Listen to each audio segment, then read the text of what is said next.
Well, I'm going to do my best to unpack another doozy for you today in the world of private credit, asset management, and another, let's say, conglomerate apparently being scrutinized by lenders and investors regarding their portfolio assets. So, Brookfield Asset Management, they trade under the ticker symbol BAM, and their private private equity fund, which is the Brookfield Private Equity Fund. Story out of Bloomberg a couple days ago that says that some of their investors, right, their clients, are raising the red flag, have actually retained legal counsel, a big national law firm, to investigate what's going on with some of the fund's investments. And I'm going to cover those with you in a second. A couple of them appear to be right back in this subprime auto category again. So like I said, as this becomes more, let's say, mainstream, you start seeing these private credit funding projects blow up, you're going to start seeing the lenders and the creditors start knocking on the door and say, okay, we have a lot of money parked with you, and this doesn't add up, this doesn't add up, this doesn't add up. We want answers, okay? Or we're going to pull our funds. And guess what happens if that takes place? The stock tanks. And not just that company's stock, but the whole genre, okay? Before I jump into the details and the meat of today's show, like I always humbly ask, if you're not subscribed to the channel, please subscribe. We are growing the community, and I appreciate very much all the new subscribers coming over the last couple of weeks and watching the program. So, Brookfield Private Equity Credit is a new investment fund or business arm within Brookfield Asset Management, right? BAM. Brookfield Equity Credit acquired its first stakes in companies, right? Bought ownership interests, equity or debt positions in certain portfolio companies, all right? So this is what the article talks about with these creditors blowing the whistle. The Brookfield Private Equity Fund acquired its first stakes in companies from the asset manager's own listed vehicle. I'm going to explain what that means and why that is a complete disaster, including CDK Global, Brand Safeway, and Dexco Global, according to a July statement. I'm going to share with you briefly what those three companies are, but they're all in trouble, okay? And they're all on the books of basically Brookfield at this point in time. The transaction was heralded as creating an immediate diversified seed portfolio while handing Brookfield business partners shares in the wealth fund to align interests.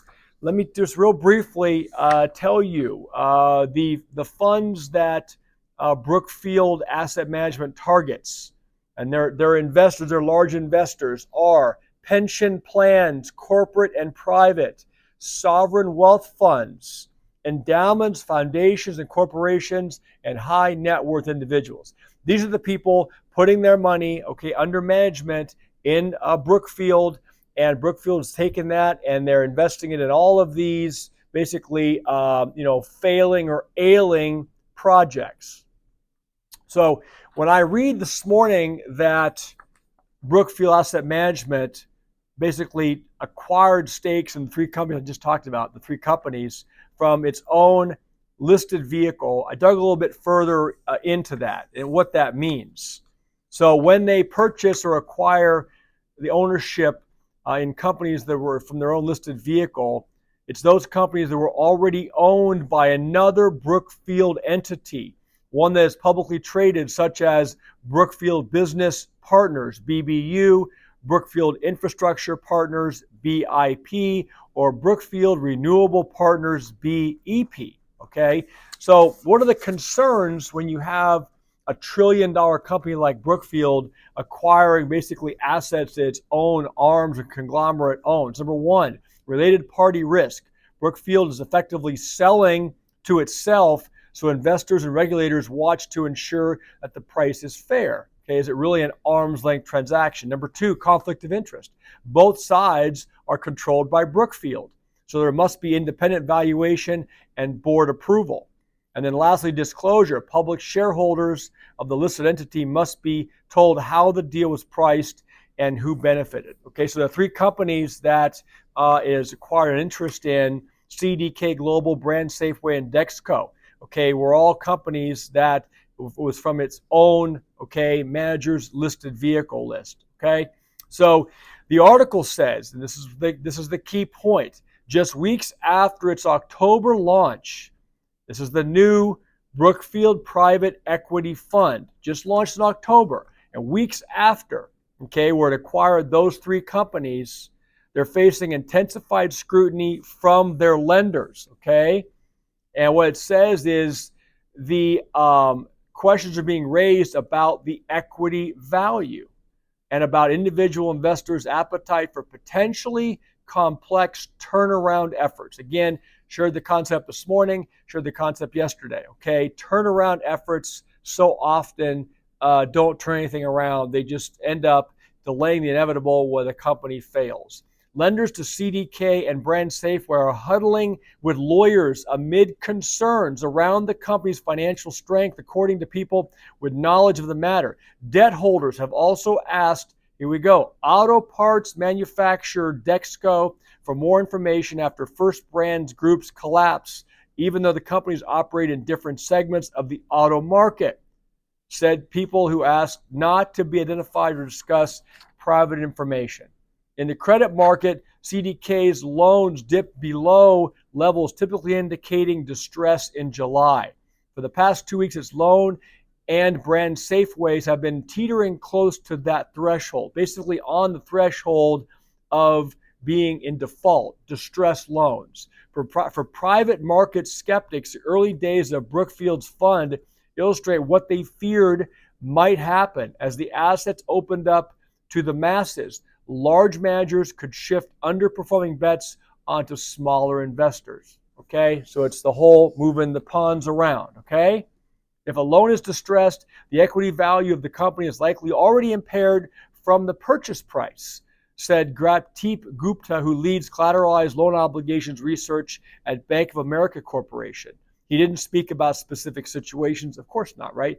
In a regulatory filing, Brookfield's new vehicle said it does intend to invest in stakes of companies that are, quote, in weak financial condition, experiencing poor operating results, have substantial financial needs, or negative net worth. Okay, so listen to that.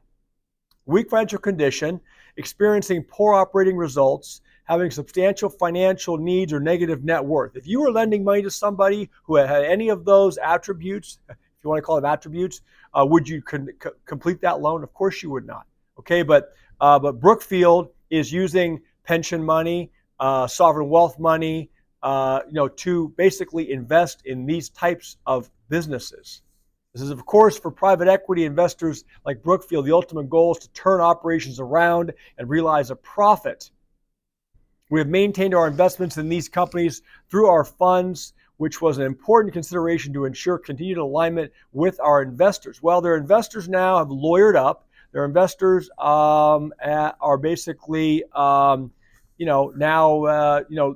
into what happened, okay, and what's going on here. Private equity firms have been pushing to raise more money from individuals as institutional fundraising has slowed.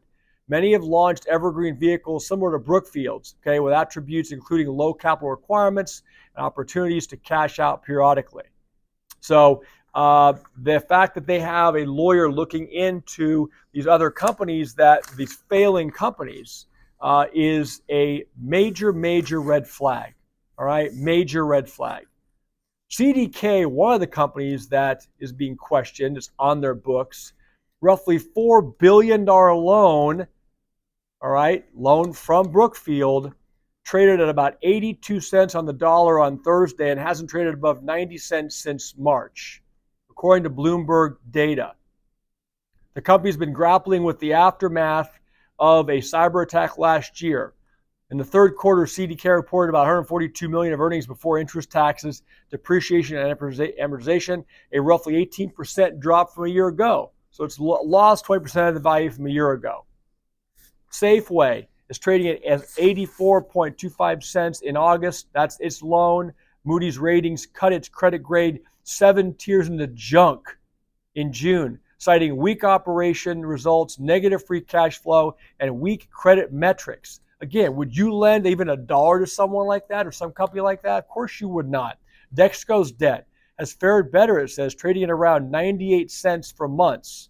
Still, Moody's Ratings said in June that the firm, which is rated B3, has very high financial leverage and has had volumes decline in the North America markets. Once a company's debt drops to 80 cents on the dollar, there's a 70% chance it will restructure or default on its liabilities within 2 years, according to the Bank of America Gupta I just cited. Okay, so these three companies are trading at 82 cents, 84 cents, and 98 cents. Okay, so two of them on the brink of being in default. Okay, basically failing.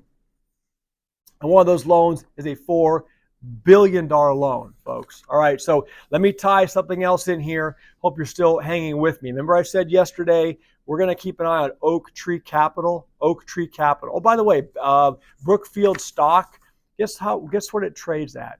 33.8 times forward earnings.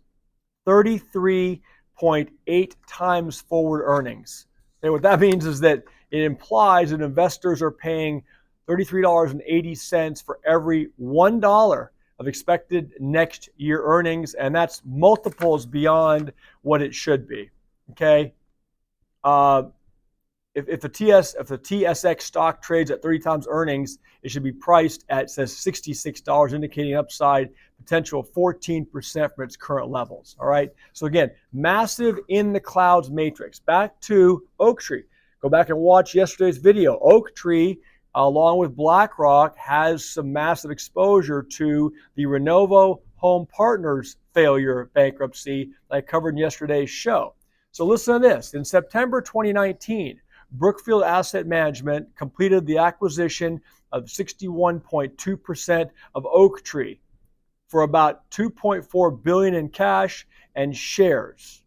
Under that structure, Oaktree continued operating as an independent business within the Brookfield family of companies with its own investment, marketing, and operating teams. In October of this year, right, last month, Brookfield announced it would acquire the remaining 26% of Oaktree Capital that it did not already own for $3 billion, thereby moving toward 100% ownership of Oaktree. Here's what Oaktree manages. So now Oaktree and Brookfield are all under the same hood as well, right? Oaktree manages funds for a broad institutional client base.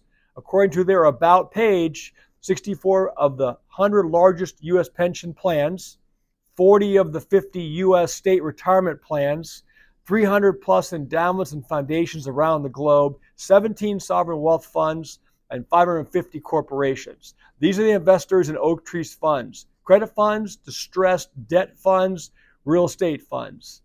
Okay, so Oaktree and Brookfield, we're going to see these names, from my perspective, pop up a lot more in the news. Unfortunately, it's probably not going to be under the tagline of good news.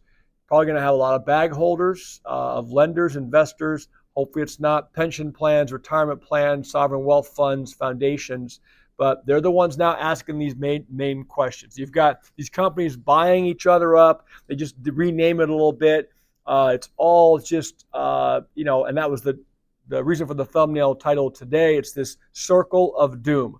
Well, a little bit long today, guys, but I wanted to unpack that for you in a way that hopefully was, palatable. This is big time stuff, and it is big enough that it will eventually, from my perspective, cumulatively across this private credit stuff, take down the entire system once again. And you thought 08 was bad. That's going to be just a warm-up act. Thanks for watching. If you enjoy the content, leave me a like. Please subscribe to the channel so we can keep growing. Thoughts and comments are always welcome. And with that being said, I will talk to all of you soon. Bye.